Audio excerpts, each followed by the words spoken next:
Alors c'est vrai que je râle beaucoup et que mon moral en a pris un coup là, avec ce nouvel arrêt à la frontière. Et justement, je vais vous faire un petit point frontière.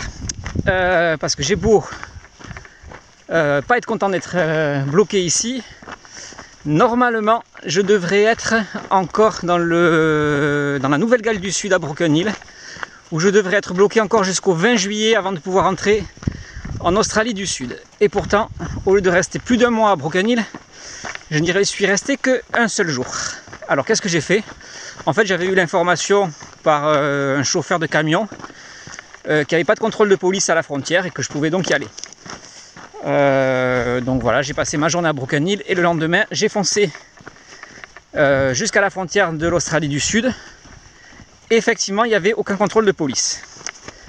Donc j'ai avancé autant que je pouvais. Les 2 premiers jours, j'ai même croisé des patrouilles de police en voiture qui ne se sont pas arrêtées, qui m'ont laissé filer, ils ne m'ont rien demandé. Donc j'étais un petit peu rassuré. Des fois, je passais un peu par le bush pour être plus sûr. Et je suis arrivé dans une ville où j'ai fini par tomber sur un barrage de police. Et là, je ne m'y attendais pas vraiment. Donc ils m'ont interrogé, ils m'ont demandé d'où je venais.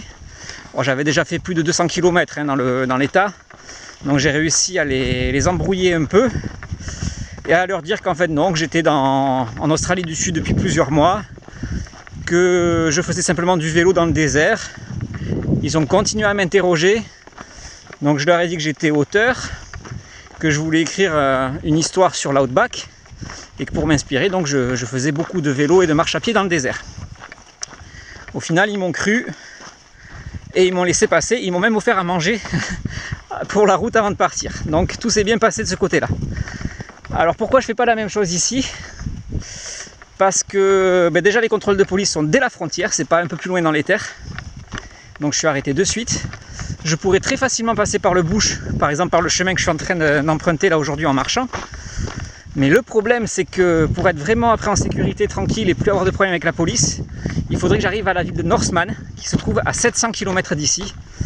Et 700 km à vélo, c'est beaucoup trop long, j'ai trop de chances de me faire attraper par la police. Et surtout que le Western Australia, comme je l'avais déjà dit, est en état d'urgence. Donc si je me fais attraper, c'est 50 000 € d'amende, 50 000 $ d'amende.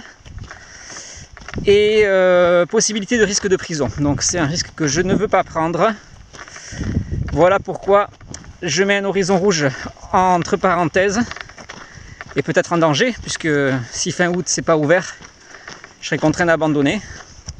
Mais là le risque est vraiment trop grand pour que je n'accepte de le prendre.